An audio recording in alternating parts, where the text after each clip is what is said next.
Hi guys, welcome back to the Casual Watch Review channel. So in this week's episode, we're doing a review, and it's another review of a BOLDR watch.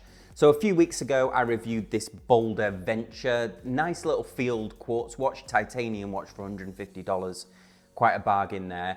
But they kindly sent me in for review. This is a loaner, one of the new GlobeTrotters, and I describe this very much as kind of like an action GMT watch. It's got 300 meters water resistance, a very robust case, comes on a rubber strap, so certainly one for kind of like outdoors use, although I did wear it with a suit actually. I've had it for a couple of weeks now and it's been on quite a few adventures with me. I've been wearing it on a NATO strap because the included rubber strap has to be kind of cut to adjust, and I've got to send this one back. Anyway, let's flip the camera around, dive into the review. This is a really interesting watch. So let's get started. This will be the second that I've reviewed on the channel. If you've not seen it yet, I reviewed this BOLDR Venture a couple of weeks ago now. Nice little quartz field watch. It's titanium and it's only $150. I think that's actually a great deal for a titanium watch. So this is the second one, and this is the GlobeTrotter. So let's get started with the review. Now it comes in this very nice Pelican style case, hard plastic case.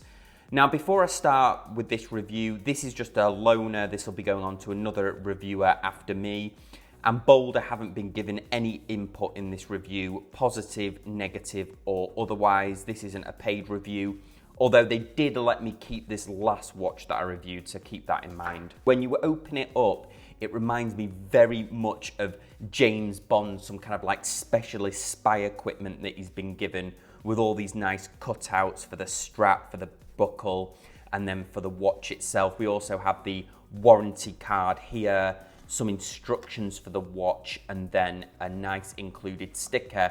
And it also comes with a very nice strap changing tool as well here. The watch comes on this included rubber strap here. Now I've not been wearing it on this strap because if you see, you've got to cut it to length. So I've been majoritarily wearing it on this Armilla strap here, 22mm Armilla strap. Now the one thing I will say about it is it comes with these included spring bars. These spring bars are a bit thinner than what I like to wear on a NATO. I like to use these ones called fat bars, but unfortunately there just isn't enough room on here to get the fat bars in and also a NATO. So just one of the first early things that I noticed with this watch.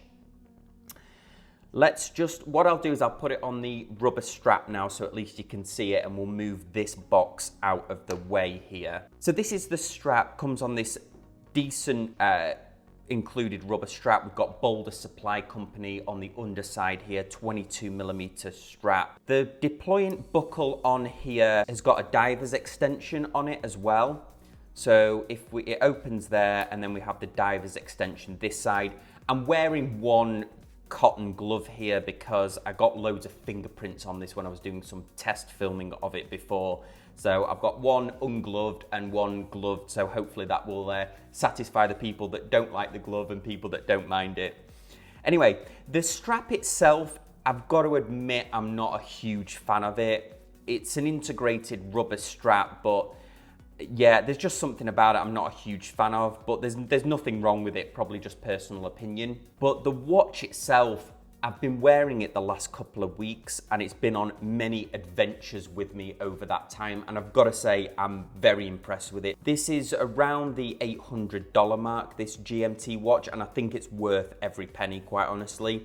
The attention to detail on the case, this geometric shape that they've used, there's brushing, but not all in one direction. We've got brushing in different directions.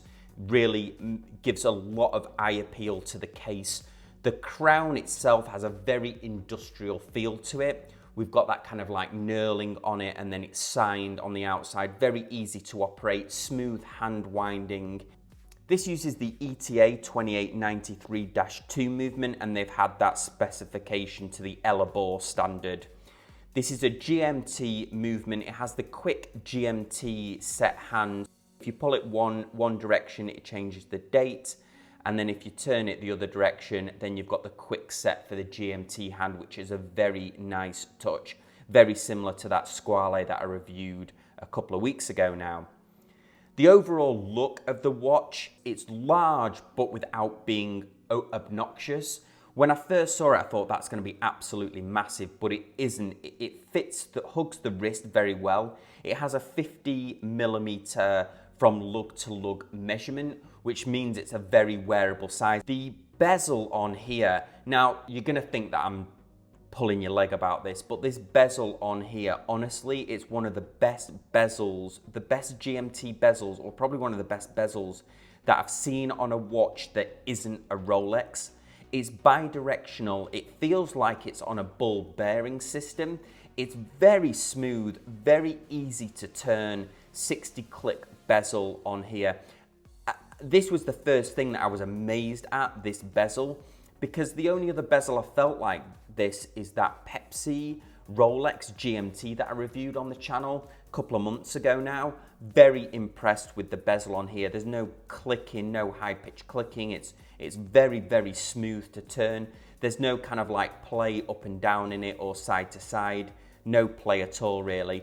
Falls bang on the markers. I have to say these BOLDR watches, or this one in particular, the attention to detail is really good. I'm very impressed with the attention to detail on these watches. Now, if we flip round to the back, we can see they had this limited edition artwork etched into the center of the case here. They did something similar with the Venture, but we can see BOLDR GlobeTrotter, water resistant to 300 meters. So I would very much describe this as kind of like an action GMT watch. Very robust, and we've got 300 meters on there, so no problem with diving with it. And then we've got the ETA on the back, and it also says limited edition on there. So looking at the dial now, and this has to be one of the best features of this watch for me, the dial and the hands.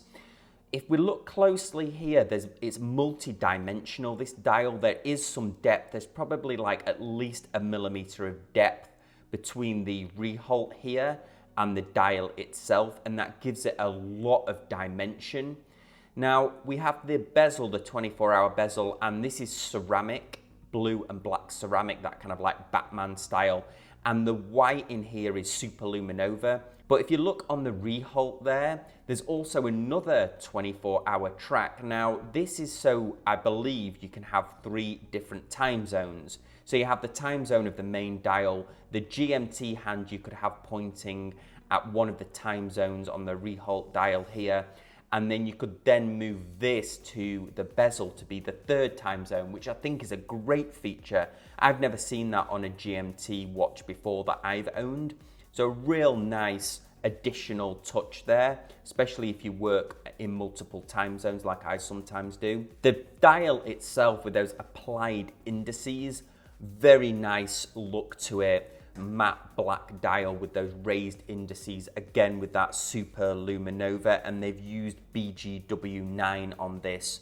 We've got GlobeTrotter automatic 300 meters just above the 6 o'clock there, and then we have the BOLDR logo at the top. This is just simply printed on. Maybe they could create an applied logo for that as well. That would probably be a nice addition. Now, my favorite thing on here has to be the hands.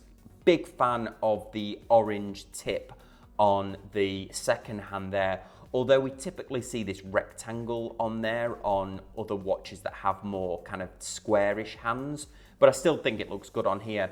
But the actual minute and hour hand, I really like the look of these. They're kind of like a sword shape, but they're kind of beveled in the center, so they're kind of like, they kind of fold in the center to give a real nice dimension to it. The one thing I've got to say about this dial is it's just got a lot of dimension to it. There's a lot to look at on here. And then if we just pull this out here and then I move our little GMT hand out of the way, you'll see the date window is in a black backing as well. And it's nicely positioned there as well. It's not obscuring any of the indices really, or any of the other components of the dial. They've done a fantastic job of this dial, to be perfectly honest. So let's get those all important measurements done. So as I mentioned before, 22mm lug width, a 44mm case, 50 millimeters from lug to lug, and then a 22 millimeter lug width. So a very wearable size. So in summary, really good looking watch. I'd say the pros are definitely the dial, that bezel, and then the case shape, very comfortable to wear. If I was gonna look at any of the cons or improvements, I would say maybe an applied logo on there for Boulder, and maybe the lugs came out slightly, maybe another millimeter or something, so you could add some more aftermarket straps on. But you'd have no problem adding a mesh strap on the site. They also sell a mesh strap for it as well. Let me know what you think of this watch in the comment section down below. As always, I appreciate any comments that you leave me. You can contact me directly on any of these social media links or over at thecasualwatchreviewer@gmail.com. And quite a few of you are messaging me, so nice to meet everyone personally. Quite a few people are messaging me on Instagram as well, so a big shout out to everyone that's messaged me recently on Instagram. And also a big shout out to Boulder. Thank you so much for lending me this watch, and also for lending me or giving me the Venture that came in for review. As always, guys, appreciate you watching, and I'll see you next time on the Casual Watch Review channel. Thanks, guys. Bye.